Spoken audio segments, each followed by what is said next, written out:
ಹೌದು ಹಂಗೆ ಇರುತ್ತೆ. ಹೌದು ಅಷ್ಟಕ್ಕೆ ಇಡೀ ರಾಜ್ಯವನ್ನೇ ಬರಬೇಕಾಗಿತ್ತ. ಇಡೀ ರಾಜ್ಯ ಬಂದು ಬಿಕ್ಕಿ ಹಸಿ ನಾನು ಕ್ಯಾಬಿನೆಟ್ ಅಲ್ಲಿ ಮಾತಾಡ್ತೀನಿ ಅನ್ನೋದೆಲ್ಲ ಬಂತು.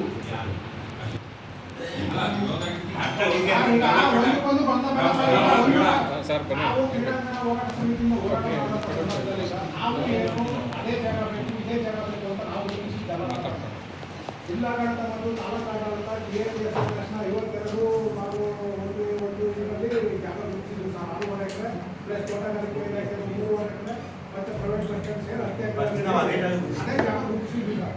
ಆಮೇಲೆ ನಾವು ಎಲ್ಲ ಥರದಲ್ಲೂ ಎಲ್ಲ ಏನೆಲ್ಲರೂ ಯೋಚನೆ ಮಾಡಿದ್ರು. ಇಲ್ಲಿ ಎಷ್ಟು ಕ್ರೀಡಾಪಟುಗಳು ಕ್ರೀಡಾಸಕ್ತರಿಗೆ ಅನುಕೂಲ ಇದೆಯೋ ವಾಯುವ್ಯಾನವರೆಗೂ ಅದು ಸೂಕ್ತವಾದ ಸ್ಥಳ.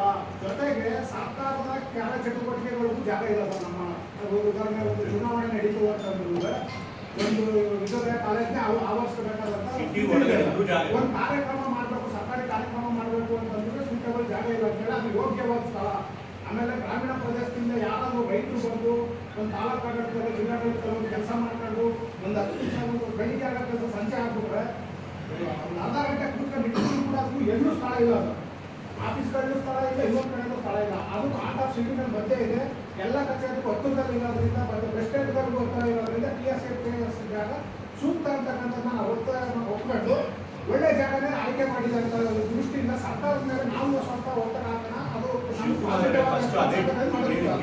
ಈಗೂ ದಯವಿಟ್ಟು ಸರ್ ಇದೇನಾದರೂ ಇದು ನಾವು ಕಾರ್ಮಿಕರು ಮತ್ತೆ ಪರಿಸರದ ತೊಂದರೆ ಕೊಟ್ಬಿಟ್ಟು ಇಲ್ಲಿ ಇದು ಮಾಡ್ಕೋಬೇಕು ಅನ್ನೋ ನಮ್ಮ ಉದ್ದೇಶ ಅಲ್ಲ. DAPS ಜಾಗನ ಅಕ್ವೈರ್ ಮಾಡ್ಕೊಂಡು ಅಲ್ಲಿ ಮಾಡ್ತೀವಿ ಅಂತಂದ್ರೆ ಎಲ್ಲ ಆ್ಯಂಗಲ್ನಲ್ಲೂ ತುಂಬಾನೇ ಒಳ್ಳೇದಾಗುತ್ತೆ ಸರ್. ಅದು ಜಾಗ ಸೊಸೈಟಿಯವರು ಯಾವುದು ಸರ್ಕಾರಿ ಸೊಸೈಟಿಯವರು ಖರೀದಿ ಮಾಡಿ ತಗೊಂಡ್ರು ಸರ್. ಹೌದು, ಅದ್ರ ಪಕ್ಕ ತೋಟಗಾರಿಕೆ ಅದು ಸರ್ಕಾರ ಅದು ತಗೋಬಹುದು. ಬಟ್ ಈ ಸರ್ಕಾರಿ ತಗೊಳಕ್ ಬರಲ್ಲ ಅಂತೆಲ್ಲ ಅದನ್ನ ಅವರಿಂದ ಅಕ್ವೈರ್ ಮಾಡೋಕ್ಕಾಗಲ್ಲ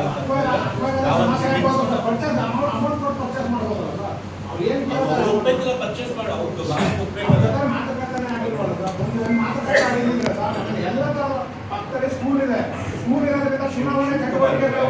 ಪರ್ಚೇಸ್ ಮಾಡೋ ಬದಲು ಈಗಾಗಲೇ ಸರ್ಕಾರಿ ಜಾಗ ಇರುತ್ತೆ, ಸೂಟಬಲ್ ಆಗಿದೆ, ಅದಕ್ಕೆ ಮೀಟಿಂಗು ಮಾಡಿದ್ರೆ ಆ ಟೈಮಲ್ಲಿ ತೊಂದರೆ ಸೃಷ್ಟಿ ಆಗಿದೆ.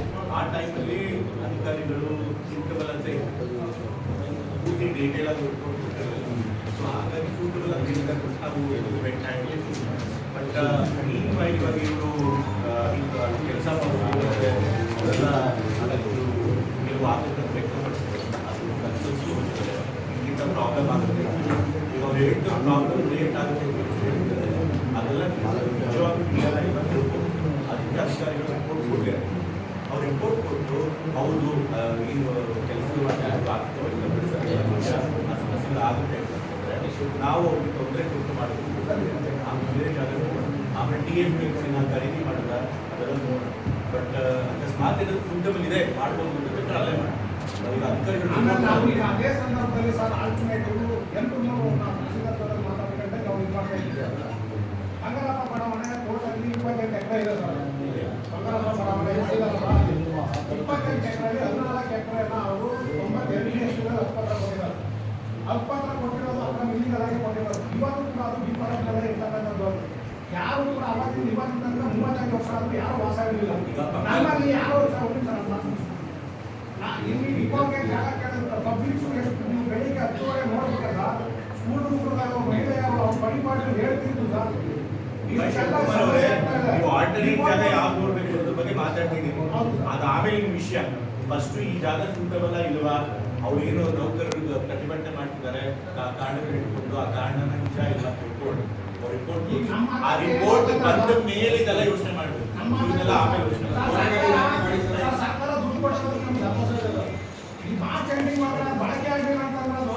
ಎಲ್ಲೂ ವಾಪಸ್ ಹೋಗಲ್ಲ. CM ಅವ್ರ ಸ್ಟೇಟ್ಮೆಂಟ್ ಕೊಟ್ಟಿರೋದು ಇದು ಹಣ ಹಂಗೆ ಇರುತ್ತೆ.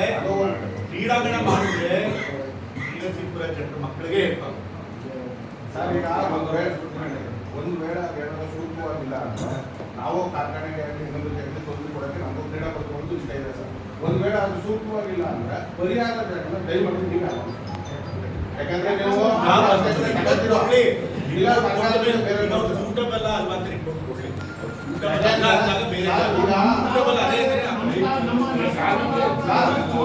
ಸ್ಟೇಟ್ ಕ್ಷೇತ್ರದಲ್ಲಿ ಯಾರು SSLC ಗಳು last year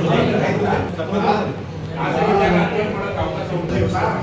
ಆಮೇಲೆ ಮತ್ತೆ ಇದು ಯಾಕೆ ಈಗ ಹಾಗಾದ್ರೆ ನಮ್ಮ ಊರಿನಲ್ಲಿ ಕ್ರೀಡಾಂಗಣ ಬೇಡ ಅಂತ ರಾಜಕೀಯ ವಿರೋಧವಾಗಿದೆ, ಬಟ್ ಅದು ಬೇರೆ ವಿಷಯ. ಸರ್, ದಯಮಾಡಿ ಯಾರೋ ರಾಜಕೀಯ ಲಾಭ ತಗೊಳ್ಳೋಕೆ ಪ್ರಯತ್ನ ಸರ್, ದಯಮಾಡಿ ನಾವು ನೌಕರರಿಗೆ ದಯಮಾಡಿ